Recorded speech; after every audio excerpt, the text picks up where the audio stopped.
Dating a gamer is nice until like you seriously need their love and attention, and then the person that you are dating is game bay.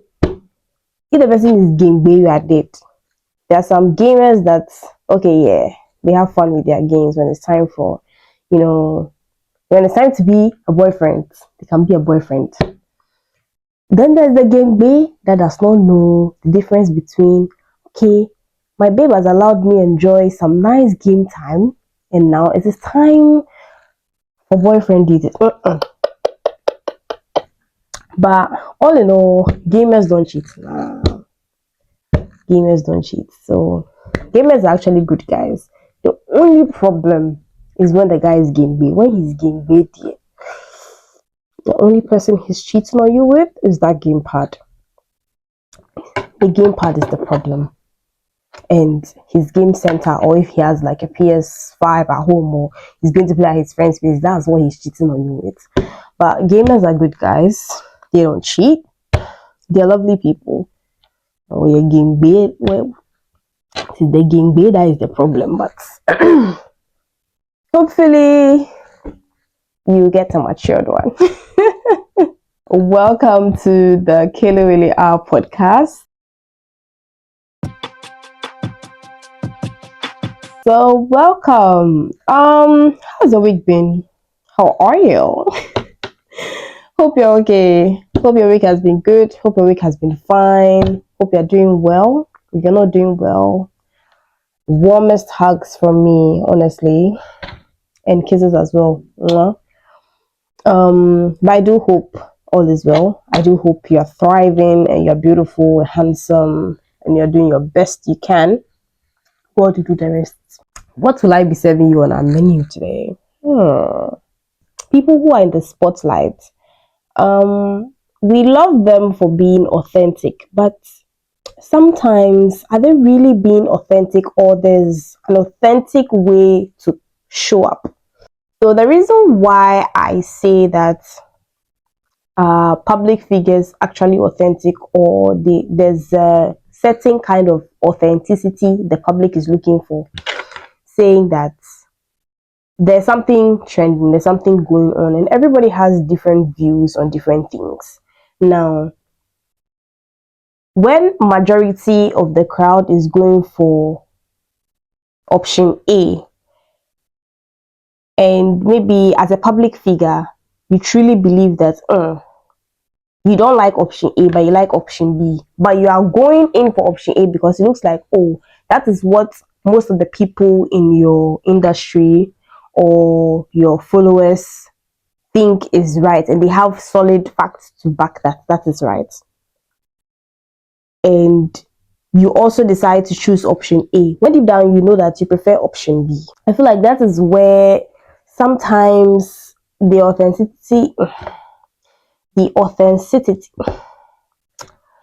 that's when I feel like sometimes being authentic is hard when you're in the public eye. And the reason why I brought this up is because I was watching this debate. I love debates, right? Since high school, since primary, I love debates. And there's this debate that I watch often, Back Chat London, if I'm mentioning it properly. And it was an issue about this whole Natalie B issue or something like that, the gym, and how trans women were complaining that she initially wanted trans women in the gym and now she's withdrawing. And some of the panelists were agreeing with the fact that trans women, like people who've been men before, now women, shouldn't be allowed in women's spaces. And one of the girls was fighting the guy, saying that oh, he shouldn't say that, but he's gonna get cancelled. He's gonna get cancelled. And I'm like, cancelled by who? What does it profit a man to gain the whole world and lose his soul? There's a Christian side of that conversation, and then there's the human rights side of that conversation. I'm going for the religious side of the conversation, right? That I believe everybody in there were Christians. So if someone has his belief or their belief, right, and they are standing on something, on their faith to say something, and you feel like, oh, in the public eye, we should just pretend that, oh, it is okay. Don't say anything to, disparage that fact, or don't say anything that will make, the public angry for you to lose followers or get cancelled. Now, when you do that as a public person or somebody in the spotlight, as somebody in the spotlight, are you being authentically yourself, or you are performing authenticity? Like, it's a performance that you are giving us, because at the end of the day, you are deceiving the people that you are, the people whose opinions that you are defending or pretending to defend. You are also deceiving them that you are with them, but deep down, you are not with them. It actually got me thinking that a lot of the time, when you are not in the public eye, it's easy to speak your mind. It's easy to have your opinion. Like right now, how I'm saying, I'm having my opinion. Once I'm in that space, right, is it going to be like an industry thing where we all, because I don't know if some of us have noticed, it's like sometimes people in a particular industry move one way, and if you try to stray from the way everyone is going, it's like you'll be cancelled, or whatever will happen to you happen. You just vanish from the system. You just vanish from the system. So it also brings my argument to freedom of speech. We practice freedom of speech, but in a way, we don't practice freedom of speech, because if I say maybe I don't like apples, and 90% of the world population likes apples, and I'm saying I don't like apples, why would you now be attacking me and be hating me for not liking apples? Like, personally, I don't like chocolate. There's no way you can present chocolate to me that will make me love chocolate. I can eat chocolate, but I don't like chocolate. It's not something that, how people have this craze for chocolate. I'm like, no, I don't like chocolate. No, there's nothing. So I love Ben and Jerry's, but when I'm eating Ben and Jerry's vanilla ice cream, I always like have to take the um small chocolate chunks out. There's times that I'll be forced to chew it, but one or two. But usually I like to take the dark chocolate out, because I'm not really a big fan of chocolate. Chocolate is good, it has its health benefits, but once I put it in my mouth, it's difficult to swallow. Unless like I'm eating it with other things, then I can forget about the taste, right? I'm not a big fan of chocolate. So if there's a national issue on chocolate and I'm like, oh, I don't like chocolate, and that is my opinion. Now, people don't like me because I said I don't like chocolate, and people are hating on me because I said chocolate. It's like, oh, you can have freedom of speech, but at the same time, too, you have to agree with what we are saying.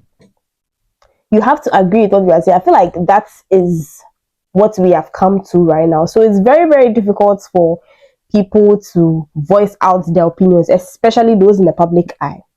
Now, I'm not saying that people in the public eye are hypocrite. No.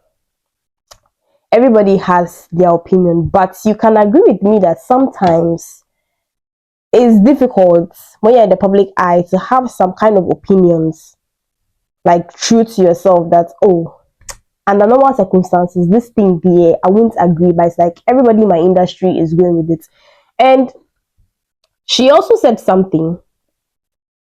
She also said something like, right now, the people who are in power, those who have higher authority when it comes to jobs and income streams and all those stuff, are mostly in the LGBTQ community, right? And she's not going to say anything that's going to ruin her chance, which is valid to an extent. Like, she's trying to protect where she gets her bread, and it's the bread now that we are all fighting for, trying to survive small, even though last we all, and go 6 feet under. But at the end of the day, once you're alive, you are working to get money and have a comfortable life for yourself and your family. There's a way you have to portray yourself as a public figure, whether you are now upcoming or it's only a few people that actually get away with it, like say the likes of Candace Owens and one or two, that they're able to speak their mind, whatever the backlash or trolls or whatever happens to them, they will still speak their mind and they will still say what they want to say. So that's why I really admire, say, public figures that like they have things that they stand for. Okay, I don't do ads for this kind of things. I don't like, they are plain about what they like and they don't like from the beginning. So it's not like, oh, we were accepting everything and then now, even though that is allowed, like you can start off, because when you are starting, like right now, like this as I'm starting, I'm trying my hands on almost everything that I can. Well, not almost everything, but there are different things that I try out on my other socials in a form of content that might be helpful to someone.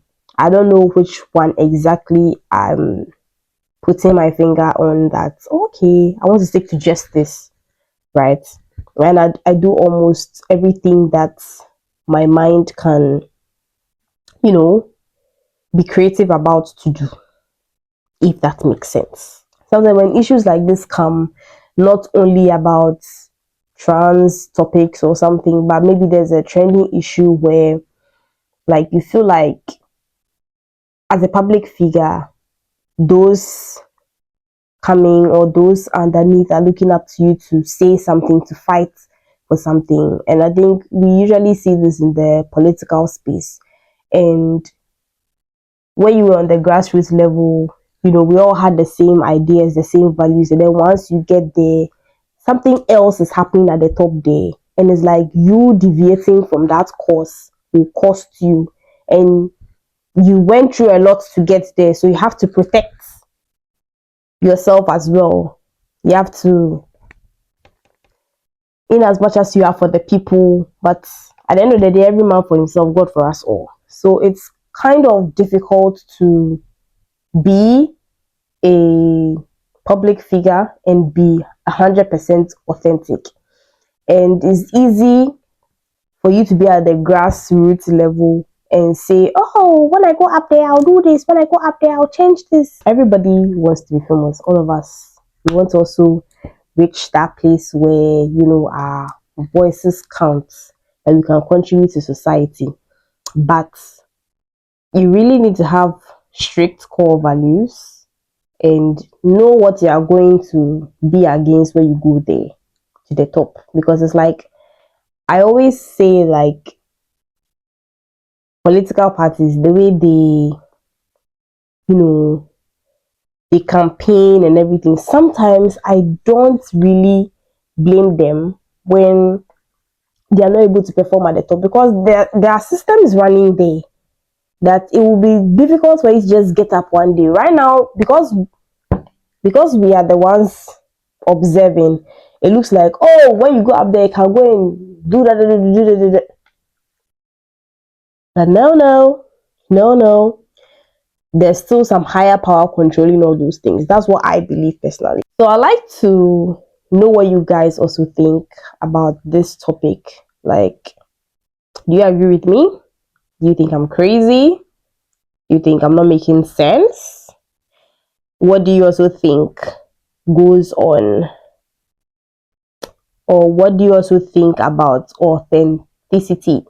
What do you also think about being authentic when you're in the grassroots compared to being in the spotlight? I'm going to be putting the link to that debate I watched in my description, so you can watch it as well and let me know what you think. Or from what I have said, let me know if I'm the only one who is thinking this way, I'm not making sense, or I'm just doing cho because I'm not there. And I already said that, though, that you never really know who you are going to become until you make it to that top there and you see if you are going to join the culture or separate yourself. You never really know, because at the end of the day, Because at the end of the day, every man for himself, God for us all. Have a lovely week. Enjoy the weekend. I will see you in the next episode. Mwah.